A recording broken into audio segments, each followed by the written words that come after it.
La Budapesta, Steaua a pierdut cu 1-0 printr-un gol marcat de Detari în repriza întâi.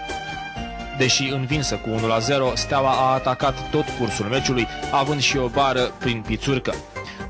La București, în secunda 30 a partidei retur, același Pițurcă a deschis scorul, marcând cel mai rapid gol al unei echipe românești în cupele europene.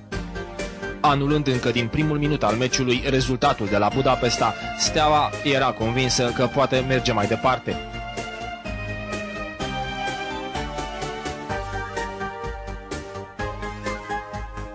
Atacurile militarilor au continuat și, la o centrare a lui Balint de pe partea dreaptă, Lăcătuș a îndeplinit o simplă formalitate reluând în plasă din apropiere. Era 2-0 pentru Steaua și calificarea se afla în mâinile echipei antrenate de Emeric Ienei și Anghel Iordănescu.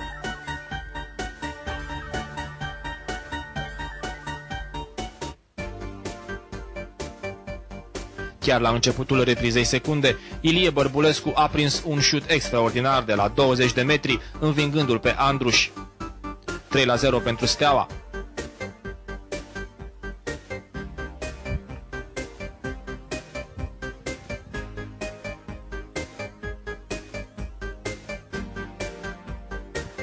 Demoralizați, jucătorii maghiari au mai primit un gol în urma unei lovituri de la 11 metri pe care a transformat-o Majaru.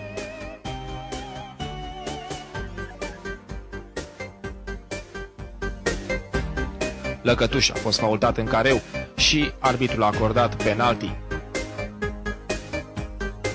Meciul s-a încheiat cu scorul de 4-1 pentru Steaua, Detari reducând din diferență printr-o lovitură de la 11 metri.